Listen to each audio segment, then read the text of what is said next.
Robot Shankar அவரோட மனைவியோட கடைசி ஆசைய நிறைவேத்தினதுக்கு அப்புறம் தான் இறந்து போயிருக்காரு அப்படிங்கிற தகவல் வெளியாகி எல்லோருக்குமே மிகப்பெரிய ஒரு ஷாக்கை ஏற்படுத்தியிருக்கு. என்ன நடந்திருக்கு அப்படிங்கிறது தான் இந்த ஒரு வீடியோல நம்ம பார்க்க போறோம். பிரபல நடிகரான ரோபோ சங்கர் அவர்கள் சமீபத்துல இறந்து போயிருந்தாரு. அவரோட மறைவுக்கு பின் தொடர்ந்து நாம நிறைய செய்திகளை பார்த்து வந்துட்டு இருக்கோம். அந்த வகையில சமீபத்துல தெரிய வந்திருக்கிறது என்ன அப்படின்னா, ரோபோ சங்கர் அவர்கள் இறக்கிறதுக்கு முன்னாடி அவரோட மனைவியோட கடைசி ஆசையை நிறைவேற்றிட்டு தான் இறந்து போயிருக்காரு. என்னப்பா சொல்ற அப்படின்னு கேட்டீங்கன்னா, எஸ், ரோபோ சங்கர் மனைவிக்கு மிகப்பெரிய ஒரு ஆசை இருக்கு. என்ன அப்படின்னா, ரூபு சங்கர் பார்க்க நல்லா கட்டுமஸ்தான உடலோட இருப்பாரு. அவருக்கு கைக்கு மோதிரம், செயின், அது மட்டும் இல்லாம இந்த காப்புலாம் போட்டா ரொம்பவே அழகா இருக்கும். தங்க நகைகள்லாம் நீங்க அணிஞ்சுக்கங்க அப்படின்னு அவங்க ரொம்ப வருஷமா சொல்லி தந்திருக்காங்க. ஆனா ரோபோ சங்கர் சாருக்கோ அதன் மீது மிகப்பெரிய ஈடுபாடு கிடையாது. ஏன்னா ஆரம்பத்துல அவரு சாப்பாட்டுக்கே கஷ்டப்பட்டிருக்காரு. அதுலேருந்து கொஞ்சம் கொஞ்சமா மீண்டு வந்து இன்னைக்கு மிகப்பெரிய ஒரு நடிகரா மாறி இருக்காரு. அவருடைய மனைவிக்கும் குழந்தைக்கும் என்ன வேணும்னாலுமே தங்கத்துல அவர் வாங்கி கொடுத்துருந்தாலுமே அவருக்குன்னு மிகப்பெரிய அளவுல அவர் எதுவுமே பண்ணிக்கிட்டது கிடையாது. ஏன்னா எதுவுமே இல்லாம தான் அந்த இடத்துக்கு வந்திருக்கேன். இப்ப எல்லாம் இருக்கு அப்படின்னு ஆட்டம் போடக்கூடாது. நாம எங்கேருந்து வந்தோம் அப்படிங்கிறத மறக்கக்கூடாது. நாம எப்பவும் போல நாமளே தான் இருக்கணும் அப்படிங்கிறத அடிக்கடி அவரு சொல்லிட்டே இருந்திருக்காரு. அண்ட் இந்த ஒரு விஷயத்துக்கு அப்புறம் பார்த்தீங்கன்னா, அவங்க மனைவி நிறைய நாள் கேட்டிருக்காங்க. இல்ல, இல்ல நீங்க இந்த மாரி போடுங்க. எனக்கு இது ரொம்ப ஆசை அப்படின்னு.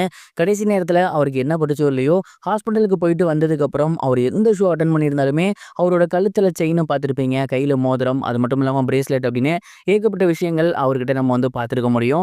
இது எல்லாமே முழுக்க முழுக்க அவங்க மனைவி சொன்னதுக்காக மட்டுமே தான் அவரு போட்டுக்கிட்டாரு. ஓகே, எனக்கு பிடிக்காம இருந்துச்சு, நீ ஆசைப்பட்ட, உனக்காக இதை நான் பண்றேன் அப்படின்னு சொல்லி அந்த ஒரு விஷயத்த அவரு பண்ணியிருந்தாரு. அண்ட் அவங்க மனைவி சொன்னதுனால இந்த விஷயத்த பண்ணிட்டு இருந்தவர் ஷூட்டிங் ஸ்பாட் அன்னைக்கு மயங்கி விழுந்து அதுக்கப்புறம் இறந்து போயிருந்தது நமக்கு நல்லாவே தெரியும். இதன் மூலியமா அவங்க மனைவி கடைசியாக ஆசைப்பட்டிருந்ததை செஞ்சுட்டு தான் ரோபோ சங்கர் அவர்கள் நம்ம விட்டு பிரிஞ்சு போயிருக்காரு.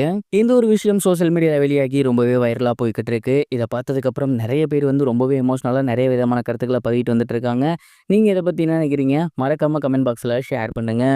இது ஒரு புறம் இருக்க, அர்ஜுன் தாஸ் அவர்கள் கூடிய சீக்கிரமே ஹிந்தியில அறிமுகமாக போறாரு அப்படிங்கிற மாதிரியான தகவல் தான் இப்போ சோசியல் மீடியா ஃபுல்லாவே பயங்கர வைரலா போய்கிட்டு இருக்கு.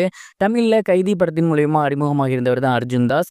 அந்த ஒரு படத்துக்கு அப்புறம் ஏகப்பட்ட சூப்பர் ஹிட் படங்கள் பண்ணியிருக்காரு. ரீசெண்டா வந்திருந்த குட் பேட் அக்லில அவர் தான் வில்லனா பண்ணியிருந்தாரு. அதை தொடர்ந்து தெலுங்குல ஓஜி அப்படிங்கிற படத்துலையுமே அவர் வில்லனா பண்ணிட்டு இருக்காரு. இந்த ஒரு நிலையில ரன்வீர் சிங் அவர்கள் டான் 3 படத்துக்கு புக் ஆகியிருக்காரு. அந்த ஒரு படத்துல வில்லனா நடிக்க ஆரம்ப கட்டத்துல அர்ஜுன் தாஸ்ட பேச்சுவார்த்தை போயிருக்கு. அவரு ஓகே சொல்லவே கூடிய சீக்கிரமே ஹிந்தில அர்ஜுன் தாஸ் களமிறங்க போறாராமா. டானோட கடந்த 2 பாகங்களுமே ஷாருக் கான் அவர்கள் தான் ஹீரோவா நடிச்சிருந்தாரு. பட் 3வது பாகத்தை ரன்வீர் சிங் நடிக்க போறாரு. இந்த ஒரு படத்துல அர்ஜுன் தாஸ் வில்லனா களமிறங்கிறது அப்படிங்கிறது ரசிகர்களுக்கு மிகப்பெரிய ஒரு ஆர்வத்தை ஏற்படுத்தியிருக்கு. அர்ஜுன் தாஸ் தமிழ்லையும் சரி தெலுங்குலையும் சரி நல்ல மார்க்கெட் கொண்டு வந்திருக்காரு. ஹிந்திலையும் அவருக்கு வெற்றி நிலைக்குதா அப்படிங்கிறத பொறுத்திருந்து தான் பார்க்கணும். இது வரைக்கும் கனெக்டிங் டிவிக்கு சப்ஸ்கிரைப் பண்ணனா மறக்காமல் சப்ஸ்கிரைப் பண்ணிக்கங்க.